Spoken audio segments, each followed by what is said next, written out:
Good morning, everyone, and thank you so much for being here for this presentation, which is entitled Factors to Consider When Designing an Event. So I am well aware that we're from different aspects of the event planning world. I see our event designers here.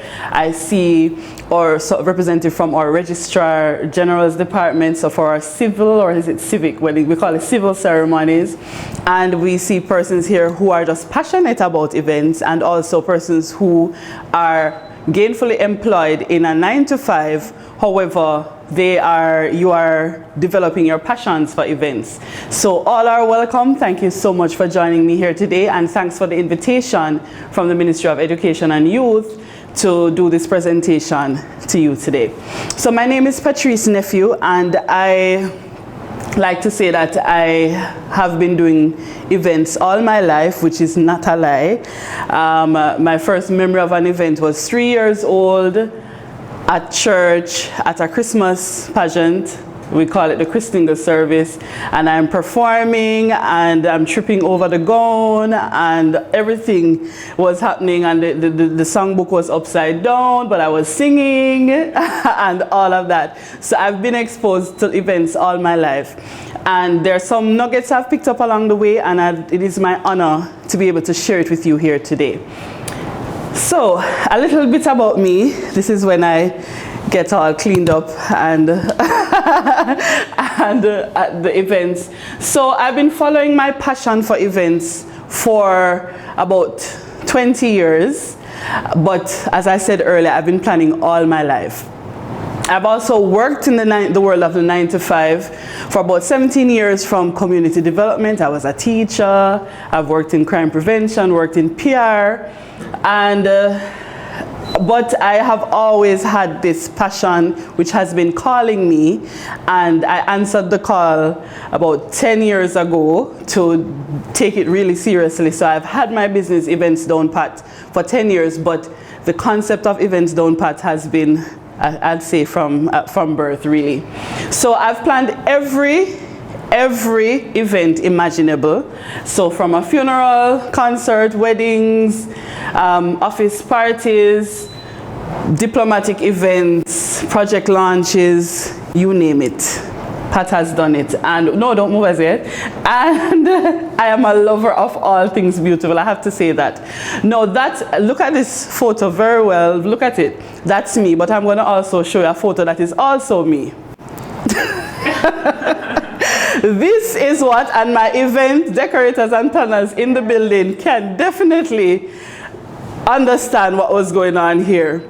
So this is a combination of sunburn, dehydration, praying the Lord's Prayer for the last time, knowing that I'm going to pass out at any moment now and I might not have made it. Anybody has ever had that experience? Let me see by show of hands. All right.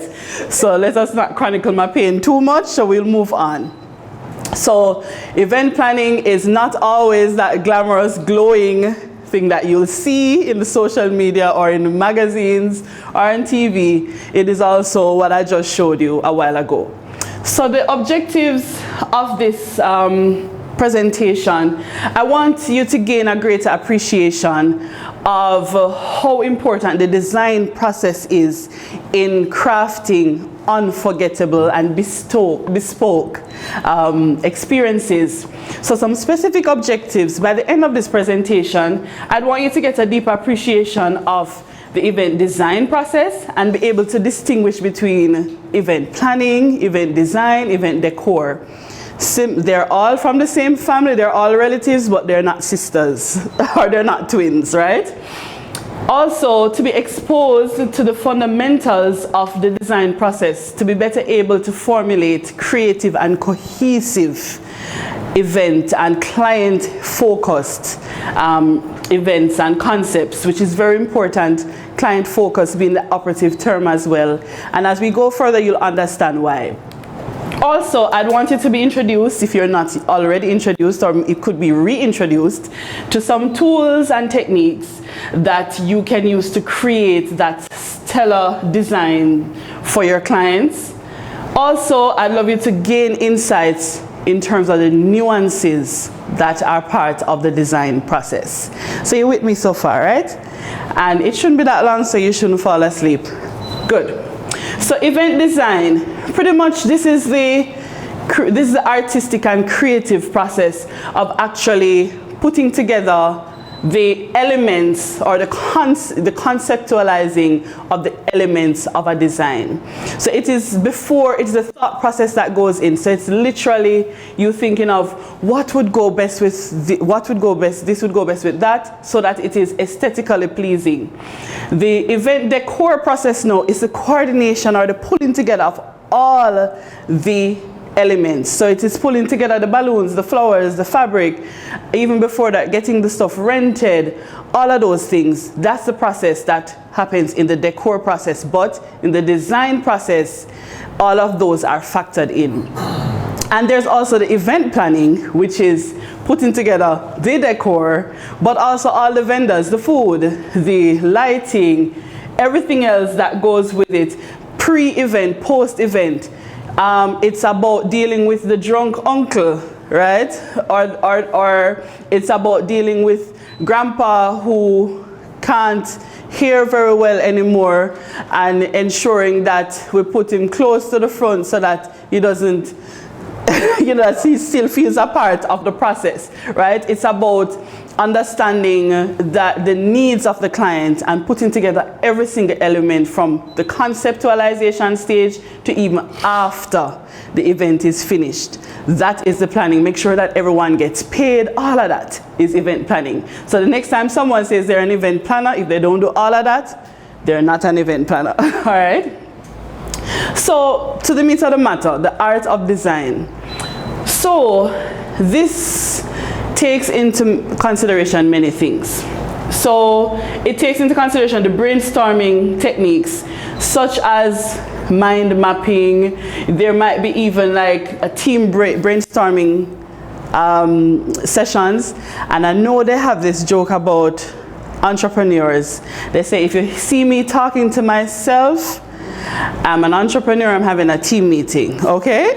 So the next time you see any of us seemingly speaking to ourselves, we're having a team meeting, please don't interrupt us, all right? Thank you in advance. I've said it for all event planners everywhere. So there's also the online research, and generating, using keywords, generating ideas. So that's one part, just trying to fact find. So nothing is new under the sun, or so we've been told. So while we can recreate things, but most times there's something that you're actually building on. So the concept, you might come up with something very creative, but the elements of that creation were existing already. You've just put them all together. So that is part of the brainstorming process. Also, client interviews. Many people do not do this and then run into problems. So you design an event and you have not taken into consideration what someone loves.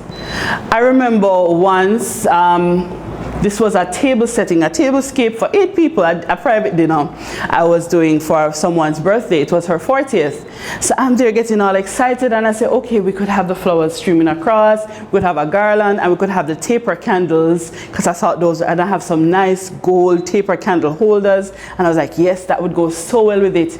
And she said, no taper candles. It reminds me of my brother's funeral. Right? So we have to be mindful about what elements we put into the design process. We have to have consultation with our clients, because we also know that everyone's taste is different. So you might think it's okay, but your client really doesn't, right? So we have to ensure that we are mindful of that. Also, the research and inspiration. So we're going to research trends and styles, cultural influences as well. So we also, research is important because, and I'll say it further down in the presentation, culturally certain colors are more acceptable in certain cultures rather than others. So while white is perfectly fine in our side of the world. In the Oriental side, it's not good luck. Red is good luck, red is fortune, but in our side, especially for weddings, if a bride wears a red dress, she would be burnt at the stake, right? But we need to understand that culturally, we are different. Therefore, we need to do our research. So our inspiration should also always be grounded in research. Not because it's cutesy and demure and mindful and all of that, but we also have to understand that research is important. So when we're looking at themes and styles, obviously weddings, I must say, weddings are my first love, but I do all events. But love, love, love weddings. Even though, by the way, it is said that it is in the top 5 most stressful jobs in the world.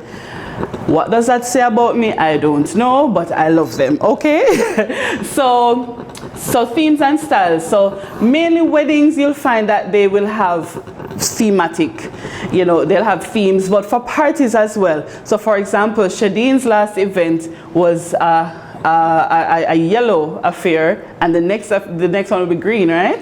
And depending on what stage you are in your business, you wear a different shade of green and all of that. So themes can be fun, right? I'm not sure the reasoning, maybe she can share it later in the Q&A section, why the use of the color green, but for different reasons, people might have different thematic, different themes.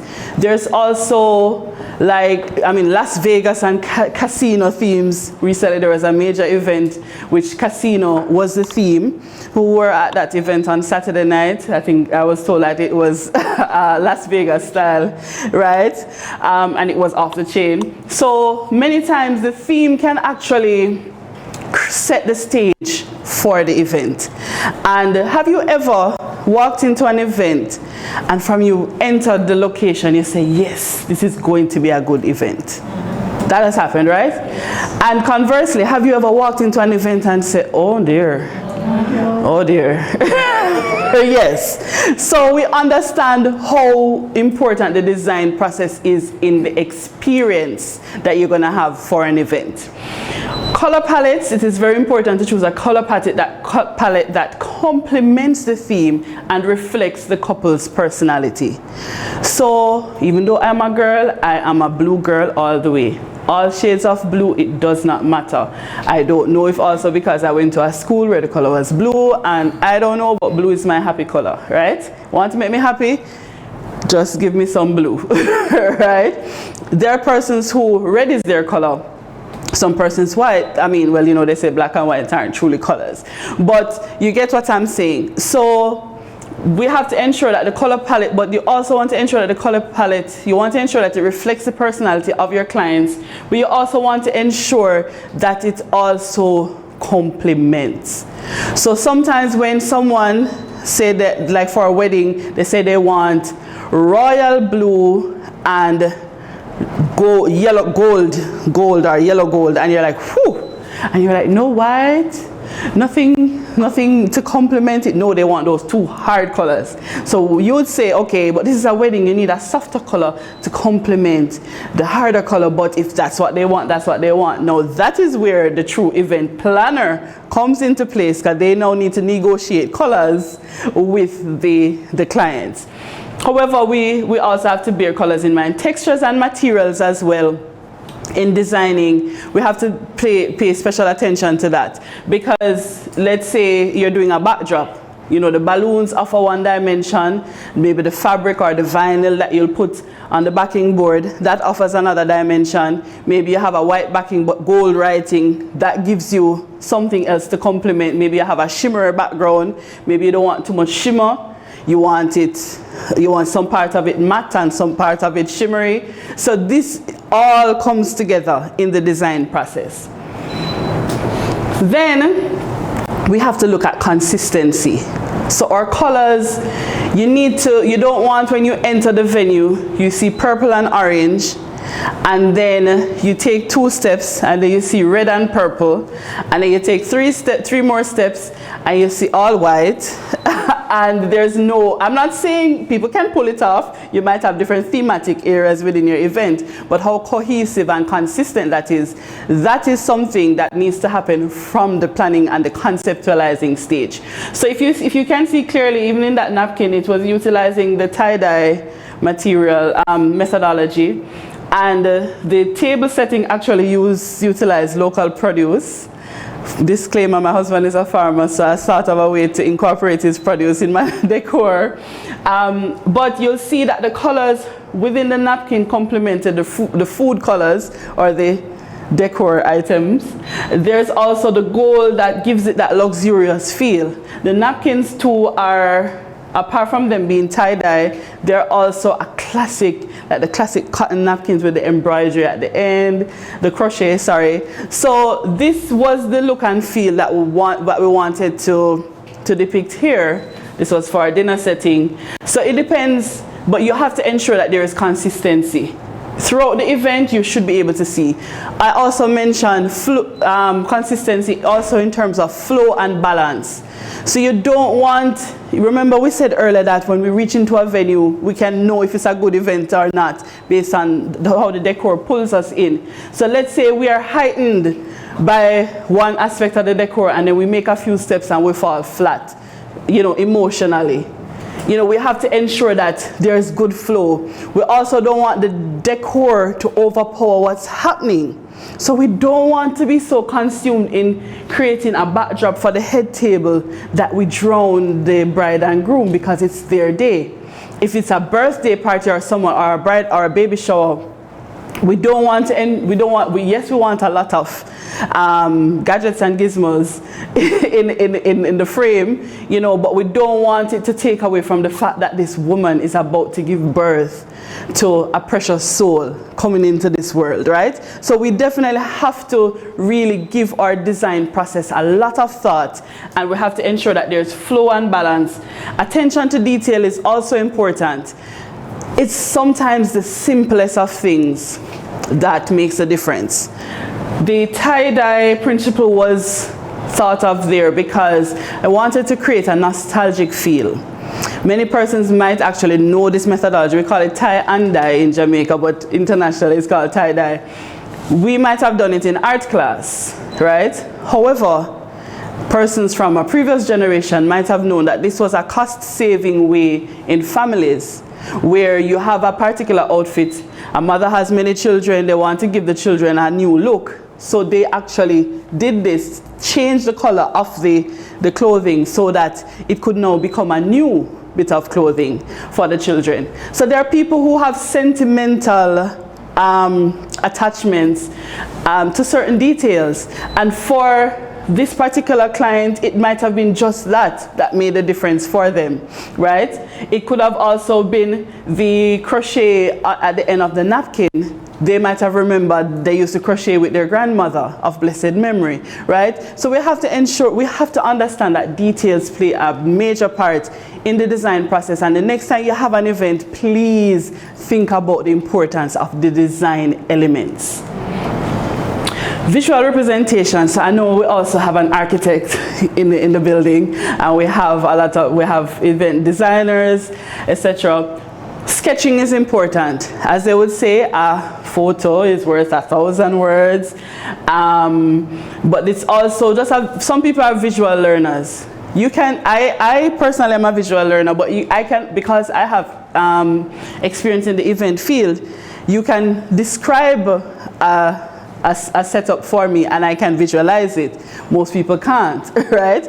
Or you can show me a photo and say, okay, we're going to remove this, we're going to remove that, and I'll get it. But obviously, persons who are not in the industry or persons who are not so minded will not be able to understand. So we need to give it to them visually. So the use of sketching, also in terms of mood boards, that is important too. Just for example, there's an example of a mood board here. And visual representation as well actually means creating a model. There are some clients who actually want to see a mock-up of, as in a physical thing, representation of the design that you're going to do. So there have been, especially I find that brides, would want to see. They want to see what their centerpiece is going to look like, what their bouquet is going to look like. Obviously, as good business people, we charge them for the mock-up. Never absorb that because you're happy to get the job, because you cannot go to the flower shop and ask them to lend you some flowers. Maybe you can, maybe you can't. But even if you do, it's still a cost, right? So let us be also mindful of that. There's also digital design tools, and like now we have AI and all of that. So I'm sure that the process is even easier now to get designs. You can tell AI, be very descriptive in terms of what you want, and in seconds it populates an actual image for you, right? So of course there's also Canva, Photoshop, Illustrator, the works.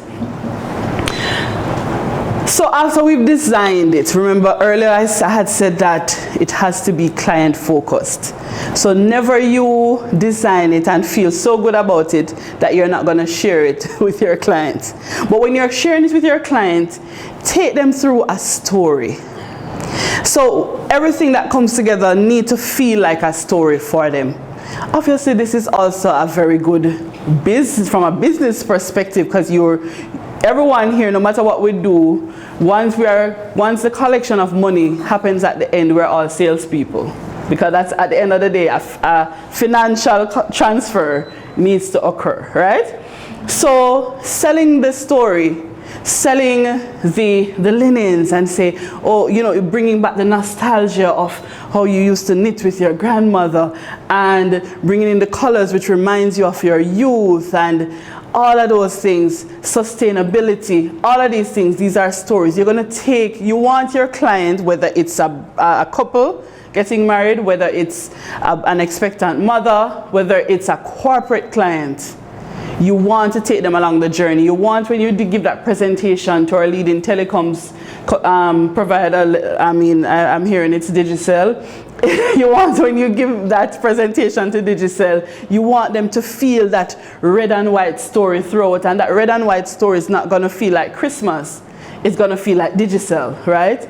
You want your decor to take let's say it's their Christmas party for their staff. You want, once the staff and the team members enter that event, that they actually feel like, I am working at the right place. I'm part of a team that values me. All of that can be done through decor, but you have to actually sell the design to your client.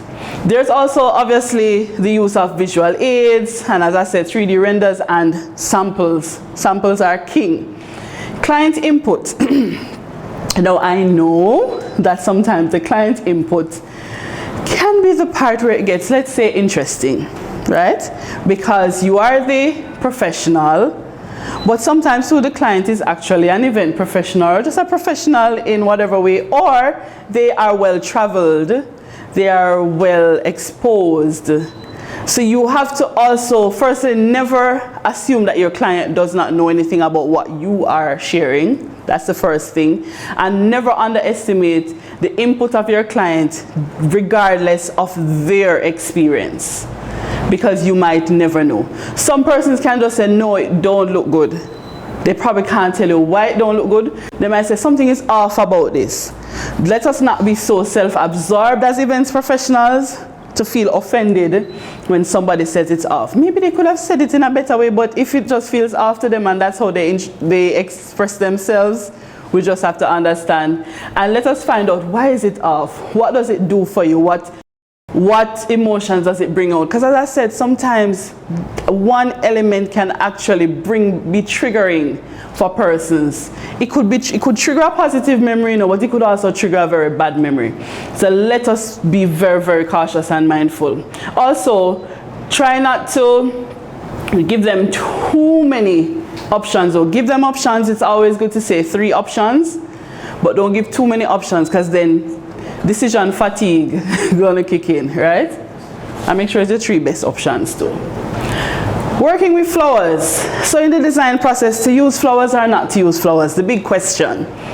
Some people now are actually, even for weddings, are going flowerless, because especially Gen Z, Millennials and Gen Z, especially Gen Z, are not that are not that excited about flowers anyway. Some are, some aren't, right? Some people want to use things that depict their personality, which we'll speak about in a little bit. But understanding the use of flowers, we need to understand the climate. We might see something on Pinterest, but in the wonderful island of Jamaica, where it is extremely hot, those flowers will not thrive here, especially in an outdoor setting. Or they might not. We also do not grow a lot of flowers that we use in our events. No, they're mainly imported. So we have to understand the effects that even the climate in that particular location, what effects. I can give you an example of a wedding I did last June where I needed over 7,000 roses. Yes, I said it. 7,000 roses and maybe 2,000 hydrangeas, right? Our flowers came mainly from Colombia or Central America. So our suppliers, we ordered ahead of time, obviously, from multiple suppliers, obviously, because one wasn't able to bring in all of those flowers. But there was a week-long weather condition that affected not just Jamaica, but the Caribbean, Latin America and the Caribbean. What that meant that the farms from which we get our wonderful flowers were flooded. So the flowers could not be exported. The flowers were dead, right? They were soaked. So we could not have gotten the amount. So even our supplier had to go as far as Thailand to get some. So they went far east to try to get the flowers on time. And Mr. Groves is here, will tell you that he had to drive to the airport, to customs, to collect the flowers as they came, because that's the nature of the job that we do. So we have to understand that when we are designing, and of course some of the flowers that were needed for the design were not even part of our plant quarantine. There's a plant quarantine department for Ministry of Agriculture, and if it's not on the list of flowers that can be imported, you're going to have problems. So we have to understand that design process, do not take it lightly. We have to think about a lot of things. So climate is important, and not just climate, but the atmospheric conditions right here and now, but also obviously what will work in a climate or what won't. Budget, our client's budget definitely is very important, because then you know what flowers can be afforded in that particular design. So do not be designing peonies and phalaenopsises and all sorts of orchids and all sorts of things when you know that your client only has chrysanthemum budget, right? I'm just saying. Also, client preferences, but of course we're going to balance that with the budget, because as we love to say, we have champagne taste but bare budgets, right? So we have to ensure that the budget, the preferences, the occasion as well. Some occasions will warrant more design elements than others. Some you just need it nice and somber, others you need a whole lot of things happening. Some you need multiple things happening in different locations. So the use of flowers also dictated by that.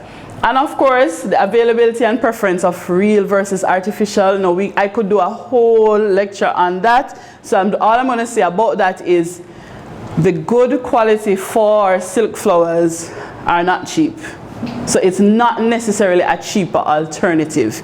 If you want it to look really good, it's not necessarily going to be cheap. However, if you can source as one of my mentors would say, permanent botanicals, if you can source them of good quality, sometimes too it's about mixing, sometimes it's about using the real versus the fake. Also, depending on the length of time that you actually have to set up for the event, or some activations take 3 or 5 days to put together. So in that case, using fresh flowers would not be the best option. I'm just saying. Working with flowers continues, as I said, seasonal. We mentioned about the seasonal flowers and the availability, and also there's also one other thing. The alternative to flowers, So we can use a lot of greens in Jamaica. We call it bush, but it's called greenery in the international setting, and they're not cheap, right? So obviously you have your ferns, your eucalyptus, your ivy, but you also have some other alternatives such as fruits and vegetables, as I mentioned earlier. There's also use of family heirlooms. So in the design process, you might want to utilize maybe jewelry or purses from the person's family, especially if it's a sentimental type event, or if it is an event where maybe they want to honor the memory of their loved ones. So I can recall a wedding where the bride had lost both her mother and father some years before. And so what my team had done, what we had done was we used her father's tie to be the ribbon to wrap the bouquet. And then we used the pearls from her mom to adorn it. So that way, walking up the aisle, she had both her mother and her father's memory being honored. She had them with her, even though they weren't there in person.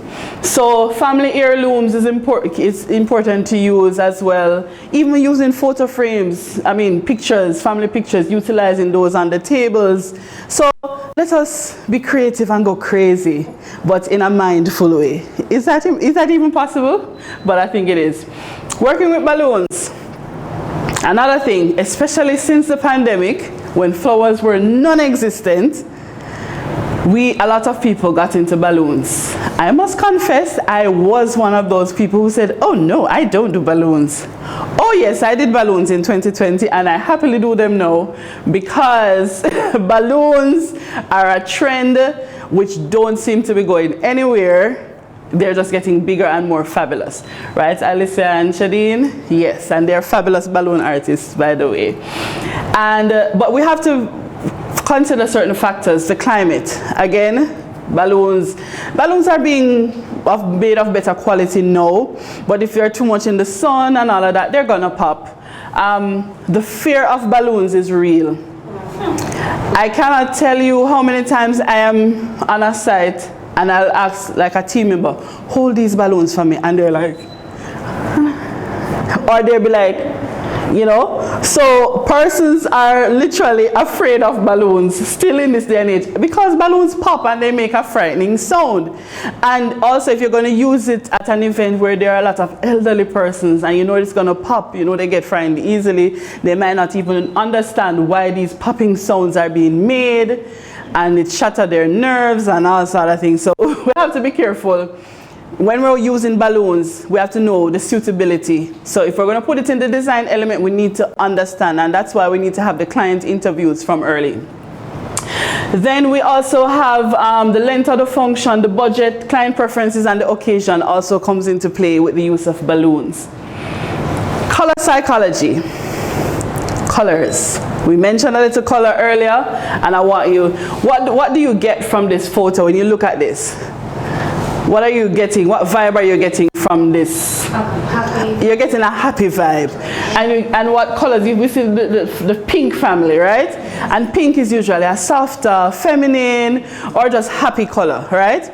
So just the use of the color in this would have gotten a different vibe. Suppose she came out in a bright red. What vibe would you be getting from her? Pardon me? Maybe romantic, but then it depends on how she comes out. Because it might also, the expression on her face, maybe it means that she's fierce, she's formidable. It depends, right? So color is very important, and in designing we need to be conscious of this, that color takes out, it definitely affects your emotions, perceptions, behaviors, and understanding color psychology is very important. So examples. So red symbolizes passion, as I said earlier, energy, excitement, love. It might symbolize other things. It symbolizes power and wealth and luck in other cultures as well, right?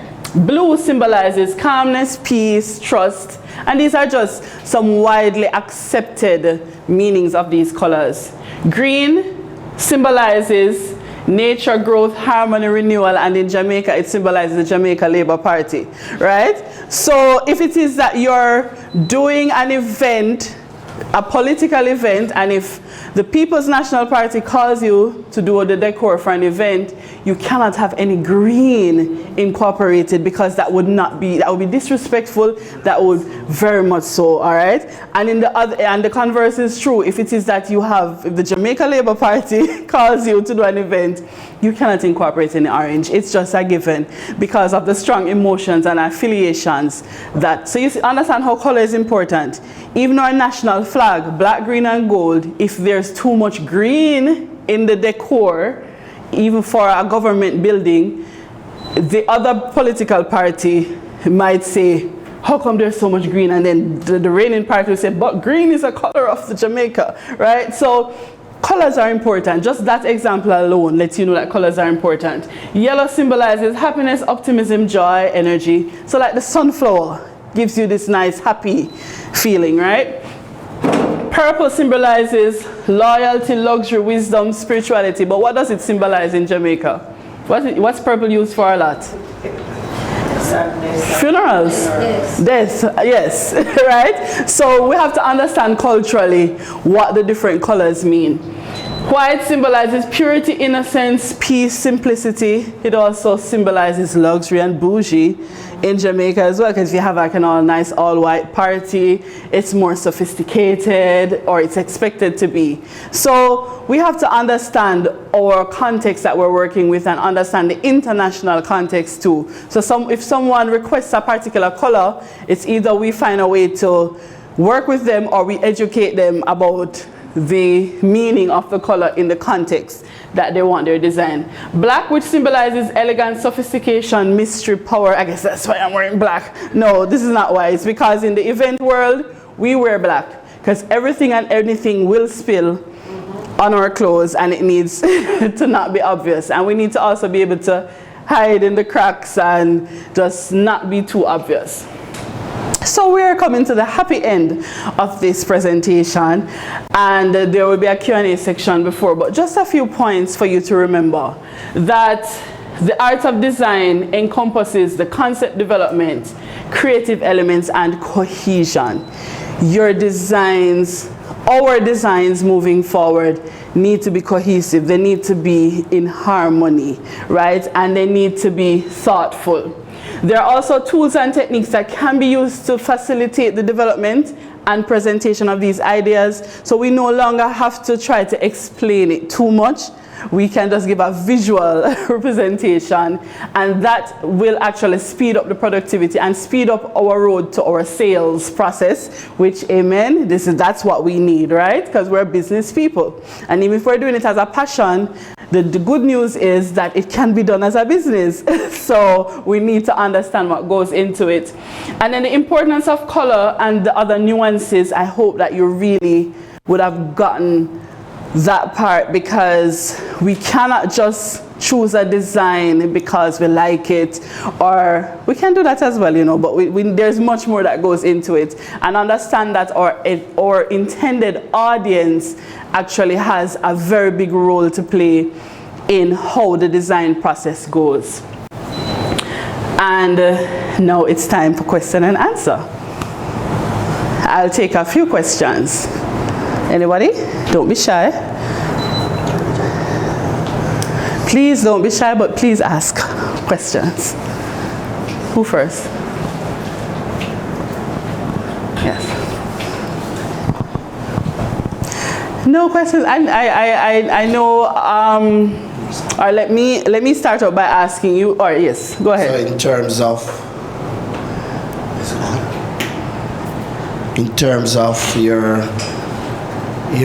design, the first aspect, how long does it take to do one of your mop-up for an event? All right, so thanks for that question. So for those who didn't hear, he's asking how long does it take before you get from concept to mock-up of the event. So it depends on many different things, but the rule is usually the quicker the better. Obviously, as I said, because of business purposes.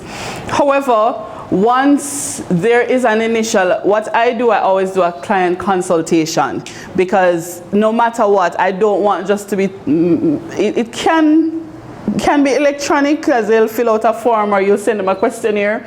But I want to have that conversation with my clients because I want to totally understand what you need.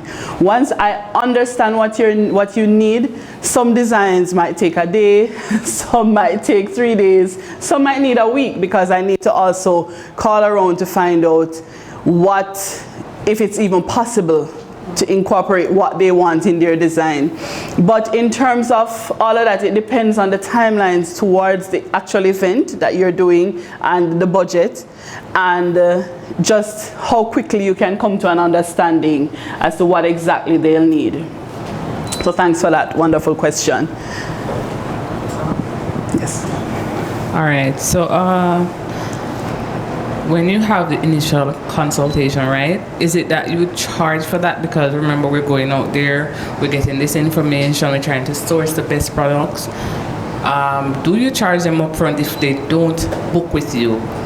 Or if they book with you, then it's added into the initial invoice? All right, so thanks for that question. And to be quite honest, in my 20 odd years of doing business as an event planner, it is still something that's not an absolute science.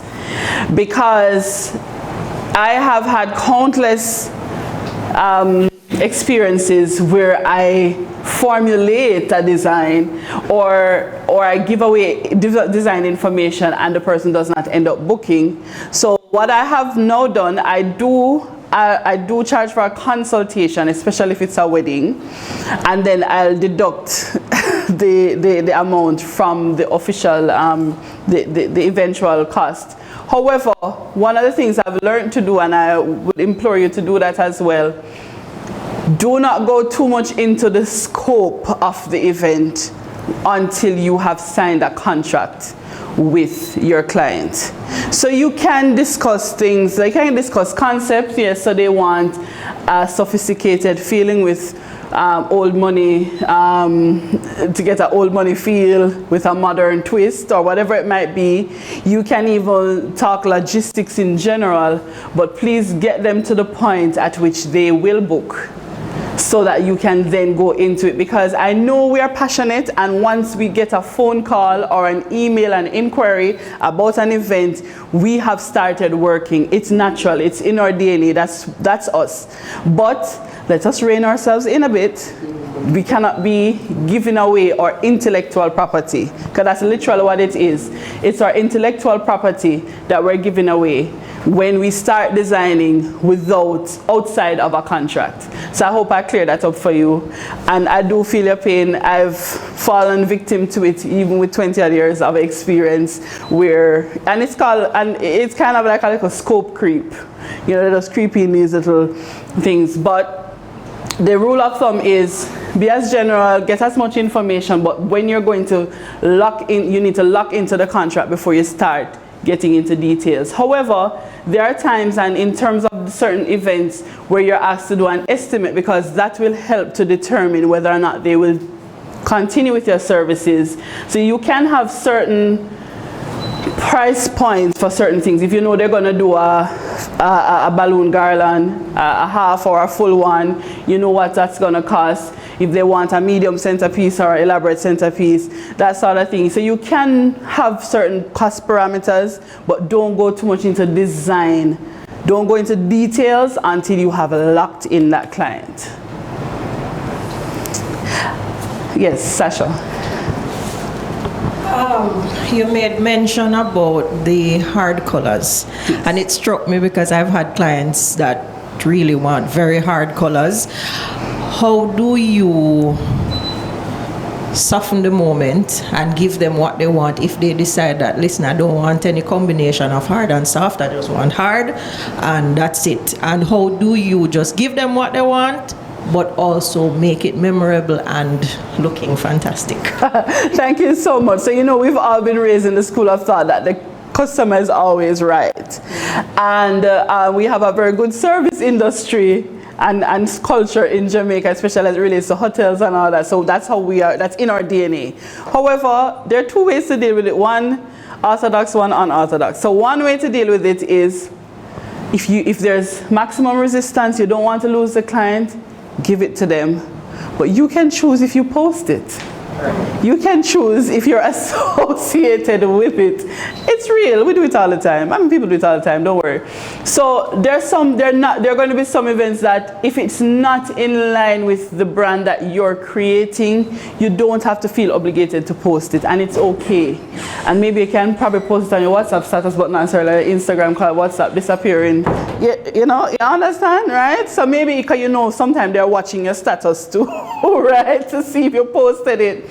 But to be honest, that's what some professionals do. If it's not in line with your brand, you don't have to advance the image anywhere else. But what the first thing to do is to try to negotiate the concepts with them, even show them instances of the colors, what the difference it will make if you add a little white to it. See how the balance. So because as I said too, it's about visual representation. So maybe if they can see and understand that it can work another way, you can still get your colors, but let us try softening it a bit, or let us not have it too prominent. Let us have white as the base, and then we put elements of, so let us have a white tablecloth, but then we use blue and yellow napkins interchangeably. Instead of having a blue tablecloth with yellow napkins and no white, and then everything is just shouting at you, right? So those are the two ways, depending on the circumstances, that I deal with it. All right, so are there any more questions about the design process, or even a budding question about events on a whole? No? All right, I thank you so much. So let's move to the other slide. So I thank you so much. That's how happy I am that you came here today and that you participated. And I really, really hope that moving forward that you will be able to integrate some of the little techniques that I have shared. And the next slide has my QR code. You can scan to keep in touch with me. I would love to follow up with all of you. I know you're at different stages in your event planning lives, or we all have need for events in our lives. So I would love to stay in touch. I'd love to get feedback as well after this in terms of how you felt about this activity. So thank you very much, and give yourselves a round of applause. Thank you so much.